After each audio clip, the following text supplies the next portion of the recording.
नमस्कार, हेमराज भारती चैनल पर आप सभी का स्वागत है। प्रिय बंधुओं, यदि आपने हमारे चैनल को अभी तक सब्सक्राइब न किया हो तो प्लीज़ हमारे चैनल को सब्सक्राइब करें और यदि कोई वीडियो पसंद आए तो लाइक करें और कोई सुझाव हो तो हमें कमेंट में अवश्य दें। बेल आइकन यानी घंटी, 3 घंटी में से सबसे ऊपर आल वाली घंटी को अवश्य दबाएँ, जिससे कि वीडियोज़ की नोटिफिकेशन आपको सबसे पहले मिलती रहे। नमस्कार, हेमराज। देखिए साथियों, आज हम बताते हैं भगवान श्री रामचंद्र जी के जीवन के विषय में। भगवान श्री रामचंद्र मर्यादा पुरुषोत्तम श्री राम, उन्होंने सबसे पहले अपना पुत्र धर्म है। पुत्र का यही धर्म होता है पिता की आज्ञा का परम पालन। उनके पिता श्री राजा दशरथ जी ने उन्हें आज्ञा दी कि आप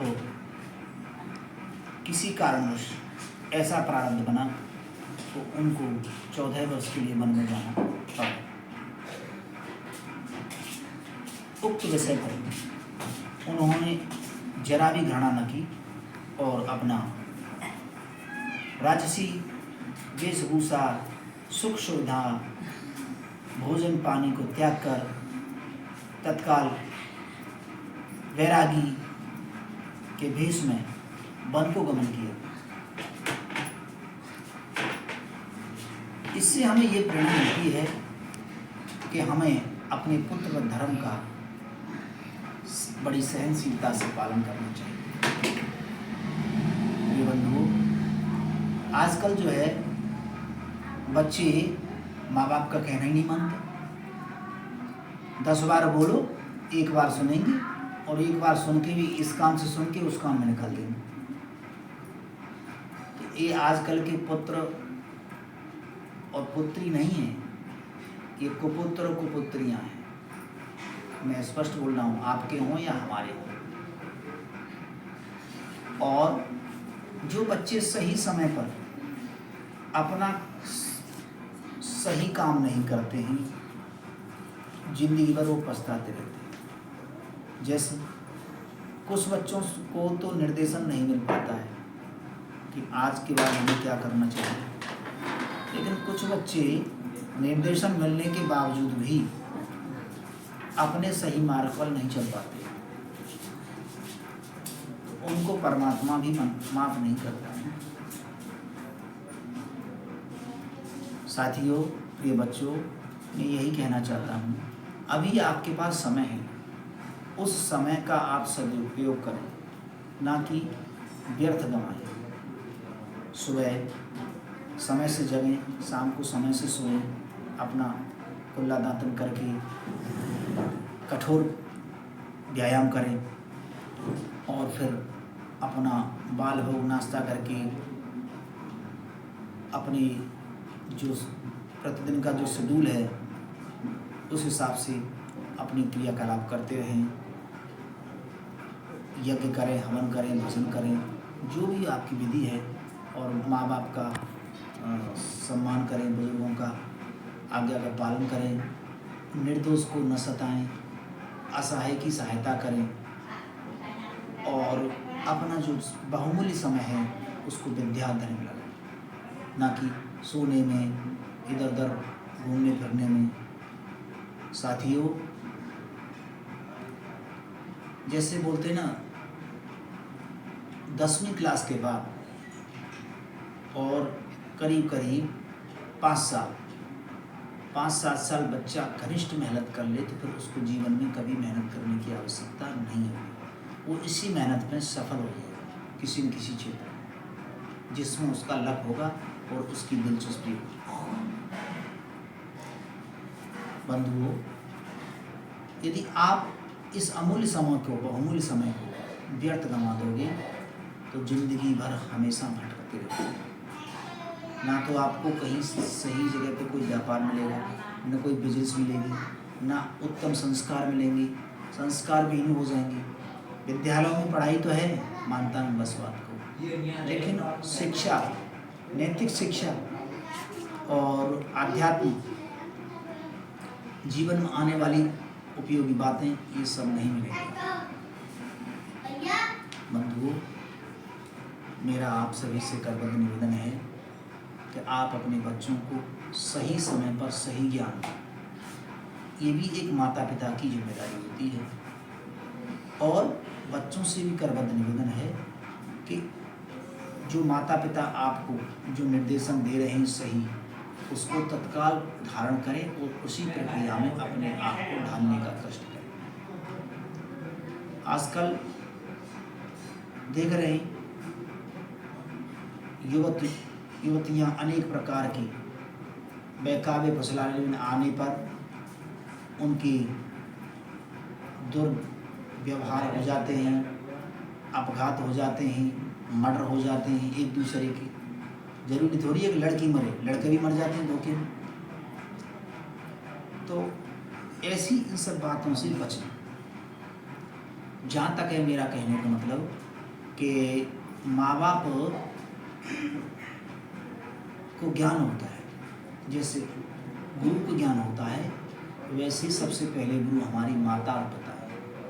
उनको ज्ञान रहता है कि हमारा बच्चा किस कंडीशन में, किस स्थिति में पालन पोषण हुआ है, तो और ये किस स्थान तक, किस रास्ता में चल सकता है।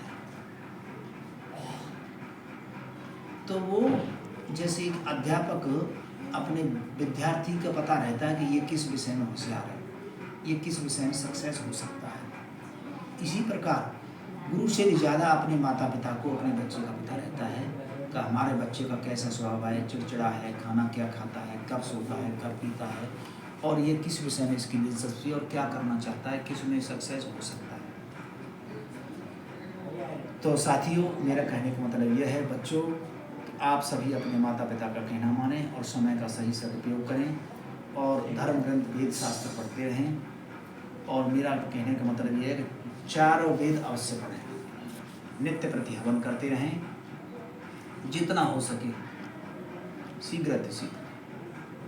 धन्यवाद, नमस्कार, किया करो प्रभु भक्ति चिंतन किया करो प्रभु भक्ति चिंतन किया करो प्रभु भक्ति चिंतन किया करो प्रभु भक्ति चिंतन किया करो।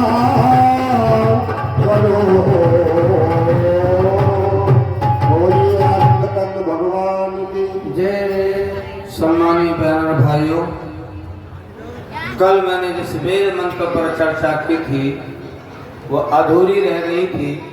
अनव्यतः पितु पुत्र मात्रा भवत सम्मना छाया पत्ते मधुवती वाचम वदत शांति वाचा। माँ के कितने उपकार हैं, कल मैंने विस्तार से उदाहरण देकर महाभारत का उदाहरण दिया, रामायण का भी दिया, महर्षि ज्ञान के उदाहरण भी मैंने दिए। कितने उपकार माँ के हैं और पिता उससे कम नहीं है। दूसरे नंबर पिता का नंबर आता है। अनपिता पितु पुत्र, पुत्र कैसा हो, पिता का अलगति। एक बार एक किसान थे, थोड़ी सी जमीन थी, अपने बेटे को पढ़ाया लिखाया उदाहरण से, और लोक में जो घटना घटी उससे बात समझ में आ जाती है। खूब पढ़ाया। एक दिन बेटे ने कहा, पिताजी कुछ पैसे कम पड़ रहे हैं, अच्छा बेटा तो खूब पढ़। अपनी 2 बीघे जमीन बेच दी पिता ने बेटे की पढ़ाई के लिए।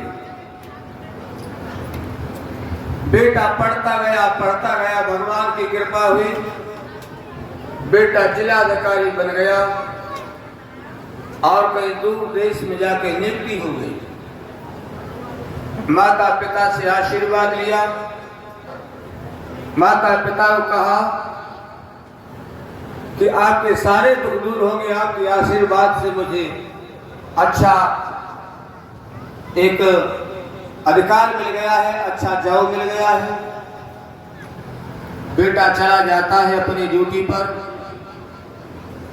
क्योंकि जिलाधिकारी बनते हैं अपने क्षेत्र में नहीं होते, ये दूर उनका ट्रांसफर कर दिया था, स्थानांतर। तो 2-3 महीने हो गए, माँ को उसकी आत्मा खाए जा रही थी, मुझे बेटा को देखे 3 महीने हो गए, तुम जाते क्यों नहीं? पति समझाता, अरे बड़ी वो अधिकार में गया है, कोई परेशान नहीं। नमस्कार, हेमराज भारती चैनल पर आप सभी का स्वागत है। प्रिय बंधुओं, यदि आपने अभी तक हमारे चैनल को सब्सक्राइब न किया हो तो प्लीज़ हमारे चैनल को सब्सक्राइब करें। बेल आइकन यानी घंटी, सबसे ऊपर 3 घंटी में से पहले आल वाली घंटी को अवश्य दबाएं, जिससे कि वीडियोस की नोटिफिकेशन आपको सबसे पहले मिलती रहे। और यदि कोई वीडियो पसंद आए तो लाइक करें, और यदि कोई सुझाव हो तो हमें कमेंट में अवश्य दें। नमस्कार, हेमराज भारती।